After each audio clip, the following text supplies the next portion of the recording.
Hello, I am Kodili-nye. Welcome back to another vlog today, and we are going to be discussing.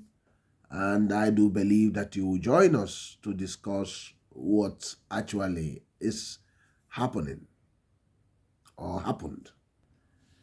Yeah, recently you heard about what the Anambra one youth two scale program by the governor of Anambra State, in which he um, he met and with a lot of thousands of entrepreneurs. The youth entrepreneurs here are empowered in the International Conference Center, Oka, Anambra State, Nigeria, and it was a meeting that showcased a lot of things. And before we dabble into the discussion and the suggestion that we need to take in, especially in the case of Igba boy, how we can actually uh, change a lot of things in our homeland. Because not that we cannot create economy, but the main thing is that you need to listen to how we can actually turn our people that are unemployed to be employable and to be something, and how we can institutionalize all these things. But before we do, remember to like, comment, and share and subscribe. First of all, let us listen to what happened in that conference center, a little of it, and when we come back, we are now going to tell you the big news. What the governor should now do, because I know they don't have this thing in plan. If they have it, they will. But we are going to suggest, because we are working together to make our homeland the best. And I do believe that you will support us by sharing it, because if you share this, the governor or one of them will see it, and they have to copy it and do it and implement it. And it's for overall good of our homeland. Stay tuned as we listen to what has transpired in that conference. Why you ndị a na-empower tata, anyị na-atụkwa anya na ụnụ nwa ga-eme ọfụma gbado anya ka ụnụ wee empower hundreds of thousands of youths. At least I'm a beneficiary of this program, and of course, I'm here to say I'm a proud millionaire today. Once again, I say thank you, Mr. Governor. Thank you, the Solution Master. Thank you, the Talk and Do Governor. When you came with your people's-oriented manifesto, you were very clear and intentional. They are going to create 1,000 youth millionaires every year. But Mr. Governor, you have created 5,000 so far, which I am one of them. In the Anambra, we got more than what we ordered. We ordered for a governor, but here we are. We have a presidential material as a governor. So we'll keep enjoying you. After these 8 years, we know that something higher is up there for you. Thank you, Mr. Governor. I am exceedingly excited to see a day like this, an event that shows what investing in human capital can do for a society. That those we touched their lives are also thinking about touching the lives of others. Ever grateful to Mr. Governor, Professor Gov.Soludo, CFR, for his vision in raising 1,000 youth millionaires annually through one youth two skill solution, which I must say is a divine program. For the first time in the history of Anambra State, and even in Nigeria as a whole, youths that government empowered are visible. So let me join in welcoming all of you to this very historic event. They themselves, as young millionaires, are now volunteering their resources. And by the way, I want to put it on record that this whole event is organized and funded by them. This is not a government event. As I close my eyes and I try to visualize the future, from what has happened today, that those we just empowered barely 12, 18 months ago are now themselves youthpreneurs, millionaires who are now training 1,000 other youths free of charge. 1,000 of those who benefited came together and said, we have benefited enough, we are doing well. We want to train others and empower others. That's what we've come here to do today. This is a case study in terms of its success and sustainability. With this new spirit, a new Anambra is born. With this, Anambra will explode. With this new spirit, the Anambra as an industrial, entertainment, technology-driven commercial hub is on its way. Once you finish the training, we will partner with you to make sure that they are empowered to get into the field. We will spend whatever it takes on our youths because that's our today and that's our tomorrow. I want to thank you all and may God bless you, bless Anambra State, and bless the Federal Republic of Nigeria. Yeah, welcome back. This is great because most of the time in Nigeria, you heard the government, both on all levels, saying that they're empowering the youths, but nobody sees all those youth that are empowered. What they are doing is basically sharing money, and there is no sign of those people succeeding. Not just sharing money, but also sharing bags of rice and salt, sugar, and oil. So, but this time around, you can see 18 months ago, a lot of these people were empowered, and now they decided to empower other people. So, this is great. There is visible progress. And that's why, if Anambra State and Igbo continue this way, we will be building massive wealth, a massive creation of job that will eventually be seen all over the whole world. And the manpower will be so abundant. But what am I talking today? It's about the government should institutionalize Igba boy. Igba boy. Because if other countries have this system of Igbos having Igba boy, they would have institutionalized it. It would have been part of their school system. So what am I suggesting? In Anambra State, the governor, because of lack of manpower in many of the areas of our economy in Anambra State, we need to now institutionalize Igba boy.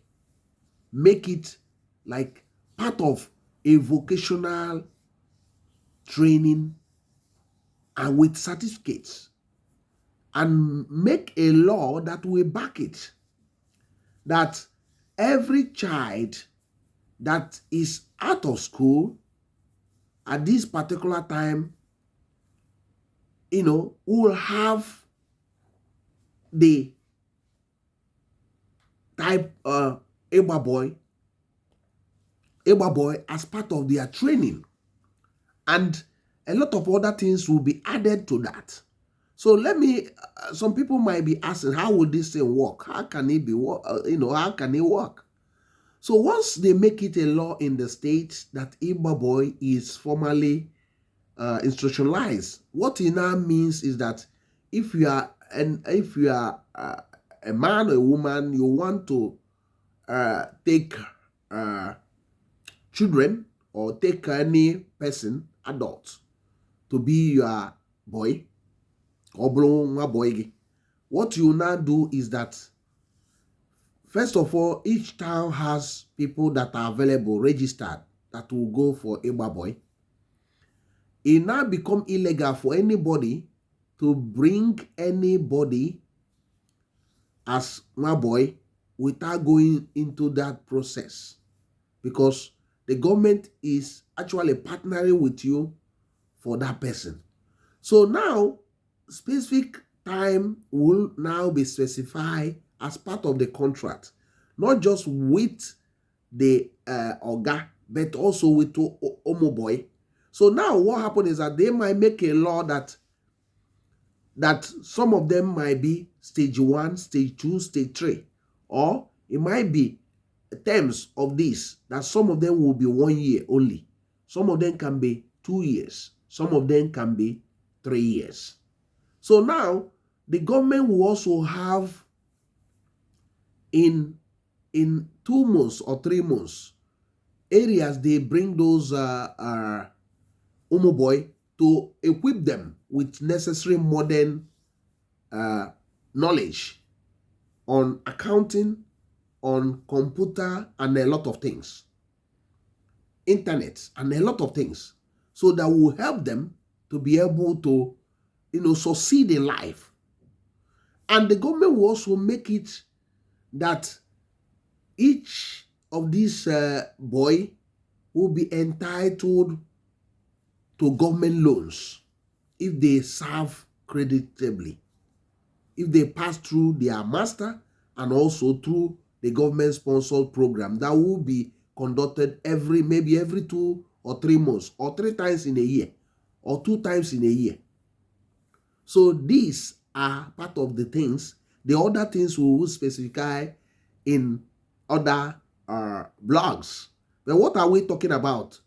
The whole idea is basically to make it part of our school system, part of our vocational training, part of building a pool of manpower. Let me give you an example. If now in Anambra State we have massive shortage of medicine. Medicine, I mean, is those builders. We don't have them. Most of the people doing those works in Anambra State are not from Anambra State. A lot are not even Igbos. So that's not good. People doing POP, a lot of them are not from Anambra State. A lot of them are not even from Nigeria. So you see, we are losing a lot of money. So in agriculture, the same thing. In many of our economy these days, we don't have people. That's why we need to institutionalize this. So to avoid those people that are being deceived by ndị okite, ndị na-eme okite, ma ndị nke si na ha na-echekwa obodo, ha na-eme ka anyị nweta obodo ọzọ, na-emebisi obodo anyị. So that they are not being recruited by those people. So we must build our homeland, but we need to institutionalize this God-given gift of Igba boy. We must institutionalize it. Anambra must, show the way to other Igbo states and Nigeria as a whole. Remember, these have been studied in Harvard and many of the European nations. They are trying to crack this, the Igbo talent. They want to learn how we are able to build so much wealth. But we must institutionalize it, because once they learn, they now take what we are giving to us. So Soludo, to succeed in actually having these youths perpetually trained, he must now institutionalize Igba boy. So make it a former part of educational system, vocational system, with also government grants and government loan to set up businesses. So this will encourage a lot of people, especially the government knows those critical areas of economic development, because you saw in our, also a lot of those construction Soludo is doing, a lot of the people working there, look at the Ekulobia, this thing, a lot of them are not from Anambra State. You saw that. You can see when you are talking with them, they are speaking, they are not even Igbos. Because where are our people? So where are our people? That's why we immediately institutionalize it. Each and every town we now have a list of those children that are not going to university after studying primary school and all those things. From there they will now be assigned to different people that are actually mandated. They are now not only signing contracts with those children or those people, but they are also signing contract with government. So this will also stop these abuses of Igba boy, because now no Oga will be able to mess around with the people sent to them or assigned to them, because the government is part of the deal. So they cannot say, oh, they this thing and this, and chase away the child. No. So now it become both the responsibility of the government for the first time to build up the people. So this is what I call investing in the people. A state should be deemed to be investing on the future of the people, the prosperity of the people. So that's how we need to be spending the money, not on elections, not on the politicians, not on things that are not important. Because if we can build our youth through this, I'm telling you, most of our people will not go begging, and will build a strong economic power that can rival any nation in the world. And many people will be coming to Anambra State and Igbo to learn this, and it will become our strength. I don't know what you think about this. Remember, in this channel, we always bring out innovative ideas. We bring solutions. We are also entertaining. We are very educative, and most of the time, because why the government is not taking this is because we are not sharing our videos. If you share our videos, they can learn from this. They can also ask us how. Remember, some of the ones you shared in the past, like when we talk about tidying up our environment by stopping those people messing up the street corners, those who are messing up the rivers. You see, the Soludo come up with that. He come up with a law and he's enforcing it. We are the one that is shouting, and this is the result. I will actually bring out the video so that in the future, for people that will be saying, when did you do that? I did that, and we keep on talking about it. So, but this time, we don't want to waste much time on this. What do you think about what we have just discussed? Please share this so that many people will enjoy this video, and like. And also, I am so Kodili-nye, the son of wonderful. Thank you very much for spending your time to watch our vlogs and videos. Thank you, and God bless you. See you in the next one. Bye.